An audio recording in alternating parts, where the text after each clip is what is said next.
হযরত মূসা আলাইহিস সালামের জামানায় এরকম ভাবে বৃষ্টি বন্ধ হয়ে গেল, জমিন ফেটে খান খান হয়ে যাচ্ছে। সব মানুষ এলা মুসলমান ও মুসলমান, বেদিন, কাফের, মুশরিক, আল্লাহমুখী বা যারা আছে যে যে ধর্মের সব ঠেকছে। কারণ বৃষ্টি বন্ধ হলে, খাবার দাবার বন্ধ হলে তখন সবারই তো বিপদ। কথা বলুন ঠিক কিনা?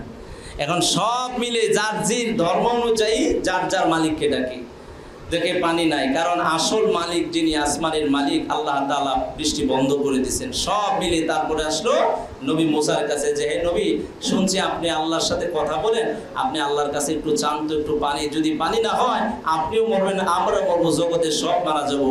আর আমরা থাকতে পাচ্ছি না, আমাদের ফসলগুলি পুড়ে খান খান হয়ে যাচ্ছে, কিভাবে আমরা বাঁচবো?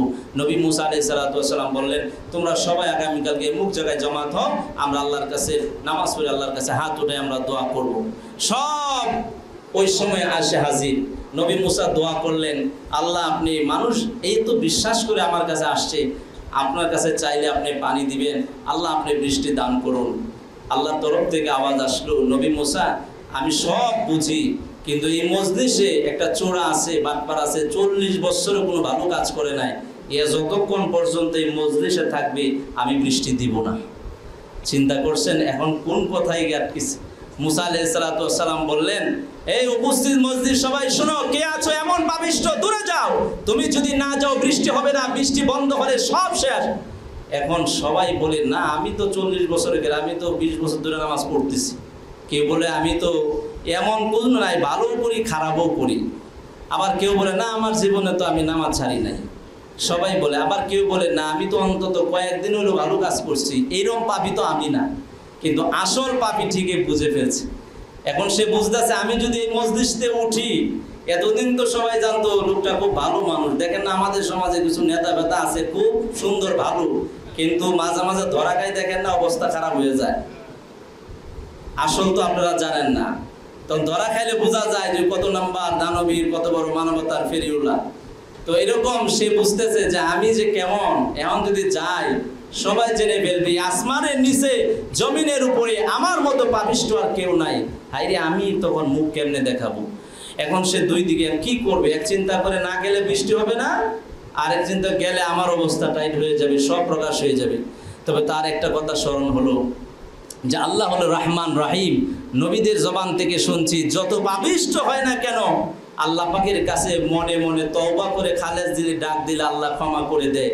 তবে আমি আজকেই মনে মনে আল্লাহর কাছে চাই, রব্বুল আলামিন আপনি আমাকে কত সুযোগ দিয়েছেন, পাপ করেছি 40 বছরে, আজকে প্রকাশ করলেন, কিন্তু আল্লাহ আমার নামটা এখনো বলেন না। আপনি তো বড় মায়াশীল, দয়াশীল।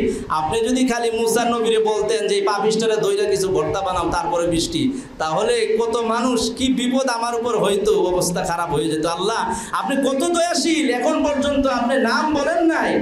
আল্লাহ আপনি না অনেক বড় দয়াশীল, আমি খাঁটি দিলে তওবা করছি, আপনি আমাকে মাফ করে দেন। সুবহানাল্লাহ বলে সাথে সাথে আল্লাহ তাআলা রহমতের ঢেউ শুরু হয়ে গেল। আল্লাহ বললেন, বান্দারে তুই খাঁটি দিলে তওবা করছ, তোর চোখের পানি দুনিয়ার কেউ দেখে না, আমি দেখেছি, তোর সব গুনাহ মাফ করে দিলাম, এখনই আমি বৃষ্টি দিতেছি। সুবহানাল্লাহ বলে সাথে সাথে বৃষ্টি শুরু হয়ে গেল।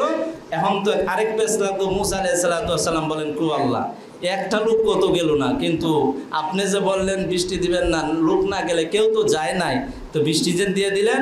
আল্লাহ পাক বলেন, মুসারে যেই বন্দার কারণে আমি বৃষ্টি দেই নাই, এই বন্দার কারণে এখন বৃষ্টি দিয়ে দিলাম, এজন্য হতাশ হওয়ার কিছু নয়। তবে এই ঘটনা থেকে আরেকটা কথা আপনাদেরকে বলি, এই যে আলেমদেরকে বলেন যে আমরা নামাজ পড়ি না, তো হুজুরা দোয়া করে এইটি কবুল হয় না কেন? অনেক মানুষ বলে না যে হুজুরের দোয়া তো অন্তত কবুল হওয়ার কথা, ওই যে হয় না কেন?